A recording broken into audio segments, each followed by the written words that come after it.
Hello friends, welcome to LK academy. मैं आकाश मेहता। आज हम डिस्कस करेंगे एक इम्पोर्टेंट टॉपिक। यस फ्रेंड्स, अभी अभी रिसेंटली पीएम मोदी जी के द्वारा इनोग्रेट किया गया है विजिंगजम पोर्ट। यस फ्रेंड्स, ये भारत का पहला डीप वाटर ट्रांसशिपमेंट पोर्ट है और अभी अभी रिसेंटली पीएम मोदी जी के द्वारा इसका इनोग्रेशन किया है।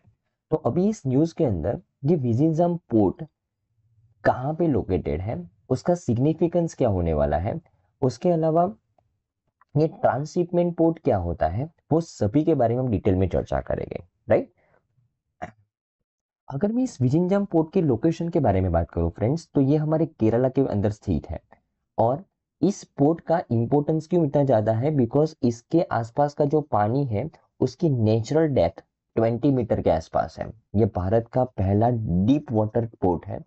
और ये डीप वाटर पोर्ट का फायदा क्या होने वाला है फ्रेंड्स, तो ये जो डीप वाटर पोर्ट है, ship ultra large cargo ship को हैंडल कर पाती है फ्रेंड्स।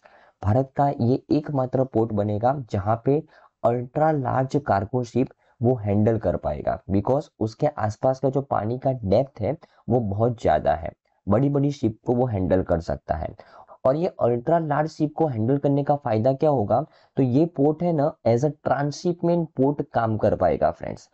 ओके, अब ये फ्रेंड्स ट्रांसशिपमेंट पोर्ट क्या होता है? एक ऐसा पोर्ट कि जहाँ पे लार्जर शिप्स अपने सामान को अनलोड करती हैं और यहाँ से वो सामान वो छोटी छोटी शिप के द्वारा अपने अपने डेस्टिनेशन पे पहुंचाया जा सकता है। मतलब हमारा ये जो पोर्ट है ना, वो अगर ट्रांसशिपमेंट पोर्ट के तौर पे काम करेगा तो एक एक्स्ट्रा रेवेन्यू जनरेट होगा। हम अलग अलग अपने आसपास की कंट्रीज को सामान पहुंचाने की सर्विस प्रोवाइड कर पाएंगे। रेवेन्यू जनरेट होगा फ्रेंड्स हमारा। राइट ना? ओके।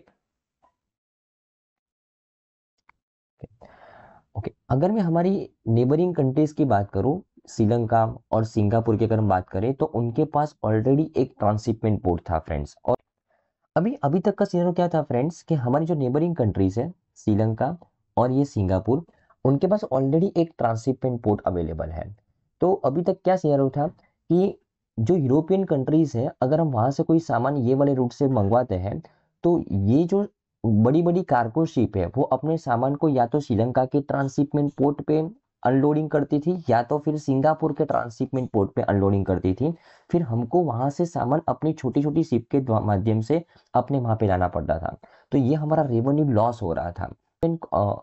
हमको जो ट्रांसपोर्टेशन का कॉस्ट होता था वो बहुत ज्यादा बढ़ जाता था फ्रेंड्स, बराबर, बिकॉज हमारे पास कोई ट्रांसशिपमेंट पोर्ट नहीं था। हम दूसरे देश से सर्विस को डिलीवर करवाते थे। और अभी यही सर्विस हम प्रोवाइड कर पाएंगे friends, because of Vizhinjam port. ध्यान में रखना है। ओके। जैसे मैंने आपको बताया कि हमारे पास ऑलरेडी 12 मेजर पोर्ट्स हैं, लेकिन एक भी उसमें डीप वाटर पोर्ट नहीं था। और ये पहला डीप वाटर पोर्ट है जो अल्ट्रा लार्ज कार्गो शिप्स को हैंडल कर पाएगा। इसकी वजह से हम एज अ ट्रांसशिपमेंट पोर्ट इसको डेवलप कर पाएंगे फ्रेंड्स, बराबर ना? अभी ये जो पोर्ट है, जो इंडिया का पहला डेडिकेटेड कंटेनर ट्रांसशिपमेंट पोर्ट है, इसको डेवलप किसने किया है, तो इसको पब्लिक प्राइवेट पार्टनरशिप के अंदर में डेवलप किया गया है फ्रेंड्स। यस फ्रेंड्स, इस पोर्ट को अदानी पोर्ट्स और केरला गवर्नमेंट ने साथ में मिलकर डेवलप किया है। ये 17 अगस्त 2015 को ये पोर्ट का प्रोजेक्ट अदानी को दिया गया था। और 1 जून 2017 को यहाँ पे इस प्रोजेक्ट का फाउंडेशन स्टोन रखा गया था। और 2 मई 2025 अभी रिसेंटली पीएम मोदी जी के द्वारा इस प्रोजेक्ट को कमीशन किया गया है, उसका इनोग्रेशन किया गया है। राइट ना? ओके। और जैसे आप देख सकते हो, ये जो पोर्ट का ऐसे स्ट्रक्चर बनाया गया है फ्रेंड्स, कि इस पोर्ट के आसपास एक वॉल जैसा एक बैरियर बनाया गया है। एक वॉल जैसा एक बैरियर बनाया गया है। ये बनाने का कारण क्या है कि अरेबियन सी के अंदर अगर कोई तूफान वगैरह आए, तो इस पोर्ट के स्ट्रक्चर को कोई इफेक्ट ना हो फ्रेंड्स, बराबर ना?